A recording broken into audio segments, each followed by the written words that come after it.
Very good morning to all of you. 14th of April 2024 आज 3:20 के around हुई थी मेरी मॉर्निंग। इस दुनिया में कोई इतना अमीर नहीं कि अपना गुजरा हुआ वक्त वो खरीद सके, और इस दुनिया में कोई इतना गरीब भी नहीं कि वो अपना आने वाला वक्त ना बदल सके। लेकिन वो वक्त बदलने के लिए मेहनत लगती है, समय लगता है, और समय की बर्बादी को भी रोकना पड़ता है। और हमारे पास वैसे भी दो विकल्प होते हैं, या तो जीवन के अंतिम क्षणों में अफसोस करने का, या फिर वर्तमान में खुलकर जीने का, अपने सपने पूरे करने का। तो फैसला हमें ही करना है। किसी ने कमेंट किया था कि मैम मेरा क्वेश्चन सॉल्व कीजिएगा, कि पहले वीडियो लेक्चर देखने चाहिए, उसके बाद बुक पढ़नी चाहिए, फिर नोट्स बनाने चाहिए। क्या ये सीक्वेंस सही है? मैं आपको अपना सीक्वेंस बताती हूँ जिसमें मैंने अपनी स्टडी की है, या फिर अभी भी जो स्टडी अभी कर रही हूँ। बेसिकली आप किसी भी एग्जाम की तैयारी कर रहे हो, ये सीक्वेंस आप हर एग्जाम में फॉलो कर सकते हो।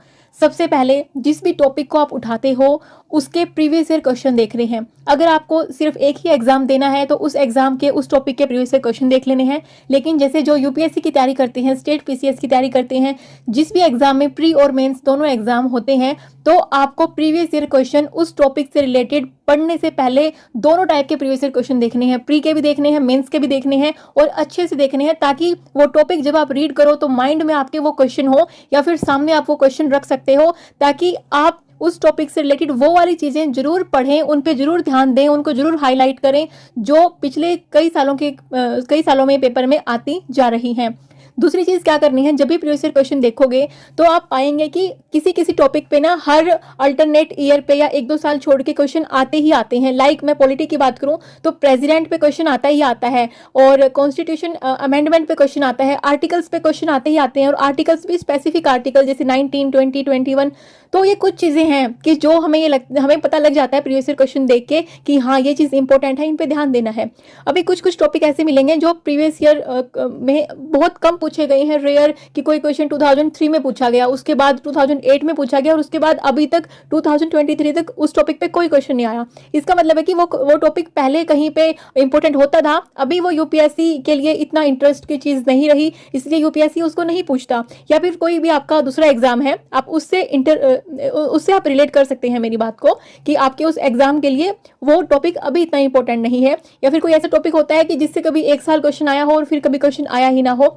ऐसे टॉपिक को हमें कैसे करना है, उस टॉपिक को उठाना है, जस्ट एक थोरो रीड देना है, उसके ऊपर 10 से 15 क्वेश्चन करने हैं। 15 क्वेश्चन कहाँ से करने हैं, आपकी उस बुक के जो क्वेश्चन है उस टॉपिक के आपको ऑनलाइन भी मिल जाएंगे, या फिर आजकल बुक्स भी अवेलेबल हैं जिसमें topic wise, chapter wise MCQs दिए होते हैं, वो आप अटेम्प्ट करेंगे, उसको वहीं पे छोड़ देंगे। लेकिन अगर कोई टॉपिक आपको लगता है कि ये तो हर साल या अल्टरनेट ईयर्स पे पूछा ही जाता है, ये टॉपिक बहुत इंपॉर्टेंट है, तो आपको सबसे पहले उस टॉपिक को रीड करने की कोशिश करनी है। आपको कहीं पे भी समझ ना आए उसके वीडियो लेक्चर आपको देखना है, और फिर दोबारा से खुद से रीड करने की कोशिश करनी है, और उसके बाद अपने नोट्स बनाने हैं। उसको जैसे मैं अपना एग्जांपल बताती हूँ कि मैंने जैसे कोई कॉन्स्टिट्यूशन अमेंडमेंट वाला मैंने चैप्टर पढ़ा, उसको फिर मैंने देख लिया कि ठीक है मुझे इसके लिए आर्टिकल्स भी पढ़ने पड़ेंगे, शेड्यूल्स भी पढ़ने पड़ेंगे। लेकिन आर्टिकल और शेड्यूल्स ऐसी चीज़ है जो आपको एक बार पढ़ने से याद कभी नहीं होने वाली। उनको मैंने क्या किया, लिख लिख के फ्रीज पे चिपका दिया। जहाँ पे फैन वाला रेगुलेटर होता है ना, जहाँ पे स्विच बोर्ड होता है, वहाँ पे मैंने उनको चिपका दिया था कि बार बार जब भी मैं फ्रिज से कुछ लेने जाऊँ, किचन में जाऊं, या फिर मैं फैन को ऑन करूं, ऑफ करूं, लाइट ऑन ऑफ करूं, तो मेरा ध्यान वहां पे रहे, और मैं उनको बार बार मेरी नजरों के सामने से वो आए। कुछ चीजें ऐसी होती हैं जिनका आप 1-2 दिन में रट्टा नहीं मार सकते, लेकिन वो चीज इंपॉर्टेंट भी है और आपको याद भी करनी है। तो उसको याद करने का एक ही तरीका है कि जहां जहां पे आपका हाथ, आपकी नजर जाती है दिन भर में, मुझे सबसे बेस्ट लगता है फ्रीज, और जहाँ पे स्विच बोर्ड होता है, जहाँ पे ऑन ऑफ वाला बटन होता है, क्योंकि दिन भर में वहां पे 5-6 बार तो हमारा मतलब आना जाना रहता ही है, वहां पे ध्यान जाता ही है। इसलिए अपनी इंपॉर्टेंट चीजें, अपने एग्जाम से रिलेटेड कोई भी इंपॉर्टेंट चीज, कोई इंपॉर्टेंट टॉपिक आता है तो उसको वहां पे चिपका लो, और फिर उसको डेली इतनी बार नजरों के सामने से वो जाएगा ना, सीरियसली यकीन मानिएगा। मैंने सारे शेड्यूल्स ऐसे याद किए हैं, कॉन्स्टिट्यूशन के सारे पार्ट्स मैंने ऐसे याद किए हैं, आर्टिकल्स मैंने ऐसे याद किए हैं, तो ये चीज़ें बहुत इफेक्टिव होती हैं। तो इस तरीके से आप किसी भी टॉपिक को कर सकते हो और अपने पूरे सिलेबस को कवर कर सकते हो। जो topic exam point of view से ज़्यादा इंपॉर्टेंट नहीं है, आपको वो देखना है कि वो करंट अफेयर में तो नहीं है इन दिनों में। अगर वो करंट अफेयर में है तो फिर भी वो थोड़ा बहुत कहीं ना कहीं इंपॉर्टेंट बन जाता है, और आप उसके करंट अफेयर से रिलेटेड किसी भी साइट से उसका वो पूरा निकाल सकते हैं आर्टिकल, और वो रीड कर सकते हैं। या फिर किसी न्यूज़पेपर आप रीड करते हैं, न्यूज़पेपर में आपने उस टॉपिक से रिलेटेड कुछ देखा है तो आप उसको वहां से रीड कर सकते हैं। लेकिन आपको लग रहा है कि जिस टॉपिक को आपको पढ़ना है वो ना करंट अफेयर्स में अभी है, ना प्रीवियस ईयर क्वेश्चन में ज़्यादा पूछा जा रहा है, तो जस्ट उसको एक रीडिंग करो। उस पर कोई वीडियोस देखने की नीड नहीं है, क्योंकि वीडियो देखने में बहुत टाइम लगता है। हाँ, अगर आपको फिर भी मन है तो आप शॉर्ट्स देख सकते हैं। देखिए, शॉर्ट्स का फायदे भी है, नुकसान भी है। जो ये शॉर्ट्स होते हैं वो देखते हुए आपने मन पे कंट्रोल रखा और सिर्फ जो चीज़ आपको देखनी है आपने वही देख के फ़ोन बंद कर दिया तो ठीक है, नहीं तो शॉर्ट्स की आदत सच्ची में बहुत बुरी है। आप एक शॉर्ट्स देखने जाओगे पढ़ाई वाला, उसके नीचे नीचे पता नहीं कैसे कैसे शॉर्ट्स आएंगे और आपको पता ही नहीं लगेगा कि आपका जो 5-10 मिनट का टॉपिक था ना, जो एग्जाम पॉइंट ऑफ व्यू से इतना इंपॉर्टेंट भी नहीं था, उसके ऊपर अपने अपना आधा 1 घंटा वेस्ट कर दिया। 1-1 घंटा अगर आप शॉर्ट्स पे देने लगोगे, और देते हैं लोग, उनको समझ में नहीं आता है कि टाइम कैसे निकल जाता है शॉर्ट्स देखते हुए। तो फिर आपको इस बात का ध्यान रखना है, मन पे कंट्रोल रखना है। वैसे आप पढ़ाई शॉर्ट्स से, वीडियोज से कर सकते हो, बिल्कुल ईजिली चीज़ें समझ में आती है। बहुत सारे ऐसे चैनल हैं जो ईजिली चीज़ों को समझाते भी हैं। किसी ने पूछा था कि मैम आपकी घर पे पढ़ाई हो तो जाती है। खैर मेरी ना घर पे पढ़ाई हो जाती है, लेकिन जो अर्ली मॉर्निंग पढ़ाई होती है ना, मेरी वही सबसे बेस्ट होती है। जो दिन वाली पढ़ाई होती है उसमें या तो घर वाले इधर उधर आ जाते हैं डिस्टर्ब करने के लिए, और फिर या फिर कोई ना कोई काम दिख जाता है। जैसे आज बारिश हो रही थी तो कपड़े धुले हुए रखे थे मशीन में, तो सुबह तो फिर ये दिखे तो फिर इसको सुखाने के लिए आ गए, फिर सबको भूख लग जाती है, फिर वो अपना लंच की तैयारियाँ। वैसे हाउस हेल्पर मेरी सब्जी वगैरह सब कुछ बना के जाती है। इस टाइम पे मैं फ्रेश राइस बनाती हूँ। राइस मुझे कन्वेंट लगता है इस टाइम पे, क्योंकि मुझे लगता है कि फटाफट बन जाएंगे और फिर खाना वाना खा के, और आज संडे भी है, छुट्टी वाला दिन है, तो फिर मैं अपना ईजिली टाइम दे पाऊंगी अच्छे से स्टडी को। और किसी ने पूछा था कि मैम आप लाइब्रेरी जाना पसंद नहीं करते क्या? तो मुझे लाइब्रेरी जाना पसंद नापसंद ऐसा कुछ भी नहीं है, लेकिन मुझे ठीक लगता है कि घर पे पढ़ाई हो जाती है, क्योंकि कहीं ना कहीं जो रिस्पॉन्सिबिलिटीज़ होती हैं घर की वो भी दिन भर में निभानी पड़ती हैं। तो बार बार ऐसा नहीं कर सकते कि लाइब्रेरी जाओ और फिर आओ।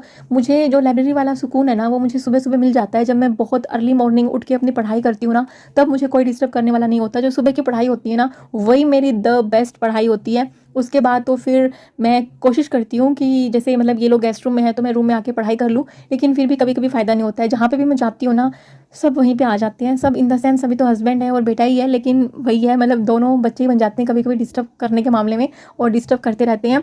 बट ठीक है, खैर यही लाइफ है, ऐसी चलती है। हमें अपना बेस्ट देना है। और मुझे ना बेसिकली अच्छा भी लगता है ऐसे कि सुबह वाली पढ़ाई जब सुकून से हो जाती है ना, दिन भर में जो मस्ती मजाक के साथ पढ़ाई होती है ना, मुझे वो भी अच्छी लगती है। और संडे वाले दिन ठीक होता है कि घर सब थोड़ा भरा भरा लगता है ना, और जब हमें लगता है ना कि कम टाइम में कोई डिस्टर्ब कर रहा है, सीरियसली जब मेरे साथ ऐसा होता है ना कि कोई डिस्टर्ब कर रहा है, बहुत कम टाइम है, तो मेरी पढ़ाई और अच्छी होती है। फिर मुझे लगता है कि कहीं ना कहीं किसी कोने में जाके थोड़ी बहुत पढ़ाई कर लूँ। और फिर जैसे ये लोग 2 मिनट के लिए भी बाहर जाते हैं, 10 मिनट के लिए बाहर जाते हैं, मुझे लगता है कि 10 मिनट भी बहुत इंपॉर्टेंट है। वो लोग बाहर गए हैं, फटाफट से ये टॉपिक कंप्लीट कर लेती हूँ। तो एक चीज़ ना आप अपना के देखना, मैं हमेशा अपनी लाइफ में ये करती आई हूँ कि जब भी मैं पढ़ाई के फेज़ में होती हूँ और किसी एग्जाम पॉइंट ऑफ व्यू से फेज़ में होती हूँ, नहीं तो हम नॉवल वगैरह पढ़ने के टाइम पे तो हम ये चीज़ें ना भी करें तो भी चलता है, और जब एग्जाम पॉइंट ऑफ व्यू से हम पढ़ाई वाले फेज़ में होते हैं तो कई बार ऐसा होता है कि हमें कहीं पे बाहर जाना है। तो मैं ये सोचती हूँ बाहर जाने से पहले कि मैं ना सबसे पहले रेडी हो जाती हूँ। फिर मैं सोचती हूँ कि अभी ना 10 मिनट है, सब रेडी होंगे, 10 मिनट में मैं ये वाली चीज़ कवर कर लेती हूँ। और यकीन मानिएगा वो 10 मिनट ना मेरी 1 घंटे के बराबर होती हैं। जितना कंसंट्रेशन 1 घंटे में नहीं बनता, उतना उन 10 मिनट में बन जाता है कि पता होता है कि बस 10 ही मिनट है, उसके बाद तो निकलना है। और ये चीज़ आप तब भी अपना सकते हो जब आपको ये लगे कि मेरी पढ़ाई करने का बिल्कुल भी मन नहीं कर रहा है, लेकिन पढ़ाई करनी है। तो आपको ये करना है कि 10 मिनट का अलार्म लगा लेना है, या फिर स्टॉप वॉच लगा लेनी है 10 मिनट के लिए, टाइमर लगा के छोड़ देना है। उसके बाद आपको सोचना है कि मुझे सिर्फ 10 मिनट पढ़ाई करनी है, 10 मिनट के अलावा मेरे पास कोई टाइम नहीं है पढ़ाई के लिए, और 10 मिनट के बाद मैं पढ़ाई छोड़ दूंगी या छोड़ दूंगा। उसके बाद भी आप देखना, आपको जब ये मन में रहेगा ना कि सिर्फ 10 मिनट है, तो आप उस चीज़ को बहुत अच्छे से याद करने लगोगे। मतलब मेरे साथ तो बेसिकली ऐसा होता है, ये 10-10 मिनट वाला रूल ना, मतलब मैं बहुत बार फॉलो करती हूँ। और बहुत बार जो चीज़ समझ में भी नहीं आ रही होती ना, उस 10 मिनट में जोर जोर से पढ़ पढ़ के या लिख लिख के जब पढ़ती हूँ ना, वो 10 मिनट के अंदर मेरे को वो चीज़ सीरियसली में समझ में भी आती है, दिमाग में भी जाती है, और वो 10 मिनट की वैल्यू समझ में आ जाती है कि जो चीज़ हम 1 घंटे में नहीं कर पाते, कई बार ऐसे सुस्त मुद्रा में बैठे रहते हैं, लेकिन वो जो 10 मिनट वाला ट्रिगर पॉइंट हम दिमाग को देते हैं ना, तो ये दिमाग वो इंस्ट्रक्शन बहुत अच्छे से फॉलो करता है। तो सब दिमाग का खेल है यार। जब भी पढ़ने बैठो ना, अपने दिमाग को ना कुछ कुछ इंस्ट्रक्शन देते रहो, नहीं तो ये कहीं कहीं भागेगा। अब जैसे कई बार ऐसा होता है ना, हम पढ़ने बैठते हैं तो हमें लगता है यार हमें भूख लगी है, कुछ खा लेना चाहिए, फिर लगता है यार घर का वो वाला काम पेंडिंग है वो कर लेना चाहिए, फिर लगता है यार किसी का खोला आया था उसको फ़ोन कर लेना चाहिए, घर पे फ़ोन कर लेना चाहिए। मतलब जब भी हम पढ़ने बैठते हैं ना, दिमाग हमारे साथ बहुत खेल खेलता है, लेकिन इस दिमाग को कंट्रोल कर लेना है कि भैया अभी तो 10 मिनट पढ़ ले, उसके बाद बात की बात देखेंगे, भूख के भी देख लेंगे, प्यास की देख लेंगे, घर वालों से बातें करने की भी देख लेंगे। तो वो सब चीज़ें आपको दिमाग को इंस्ट्रक्शन आपको देती रहनी है। धीरे धीरे जब आप अपने दिमाग को ऐसे ट्रेन कर लोगे ना, तो आपका दिमाग समझ जाएगा कि ये इंसान जो है ये टस से मस नहीं होने वाला और ये ऐसा ही रहेगा। किसी ने लिखा है कि बच्चे होने के बाद ना टाइम बहुत कम मिलता है। जी हाँ, ये बिल्कुल सच है। शादी के बाद टाइम वैसे कम हो जाता है और बच्चे होने के बाद तो और भी कम हो जाता है। लेकिन डिपेंड करता है कि फैमिली कैसी है। अगर फैमिली सपोर्टिव है तो कहीं ना कहीं से हमें फिर भी टाइम मिल ही जाता है। अगर फैमिली सपोर्टिव भी नहीं है तो मैंने बहुत सारे तरीके बताए हुए हैं अच्छे से झगड़ा ना करके प्यार प्रेम से कैसे पढ़ाई की जा सकती है। तो आप वो फॉलो कर सकते हैं अगर आपको वो ठीक लगे तो। और एक और चीज़ मैं बताती हूँ, स्पेशली लेडीज़ के लिए, हाउसवाइफ के लिए या फिर किसी भी लेडी के लिए, वो वर्किंग वुमेन के लिए भी हो सकता है, क्योंकि हम लेडीज़ ना दिल से बहुत सॉफ्ट होती हैं। तो मैं एक चीज़ आपको बोलती हूँ कि हमें ना दयालु बनना है, हमें काइंड हार्टेड बनना है, हमें सॉफ्ट हार्टेड बिल्कुल नहीं बनना है। काइंड होने में और सॉफ्ट हार्टेड होने में बहुत डिफरेंट है। जैसे हमें लगता है कि हम अपने बच्चे से एग्जांपल लेते हैं, हमें लगता है कि हमारे बच्चे को ये प्रॉब्लम है, इश्यू है, जेन्युइन है, तो हम उसको सॉल्व करेंगे, हम उसके प्रति काइंड रहेंगे। लेकिन कई बार टेंट्रम्स करते हैं बच्चे ना बहुत सारे, तो हमें उनकी तरफ इतना ध्यान नहीं देना है, हर टाइम पे सॉफ्ट नहीं रहना है। हमें अपना एक नेचर ऐसा बनाना होगा कि मतलब एक वो वैल्यू होती है ना उस नेचर की, ऐसा नेचर आपकी ना बातों से, आपके व्यवहार से, आपकी अच्छी पर्सनैलिटी झलकनी चाहिए। वो आपका एग्जाम्पल आपके बच्चे के लिए भी हो सकता है, आपके किसी फैमिली मेम्बर के लिए भी हो सकता है। Good night.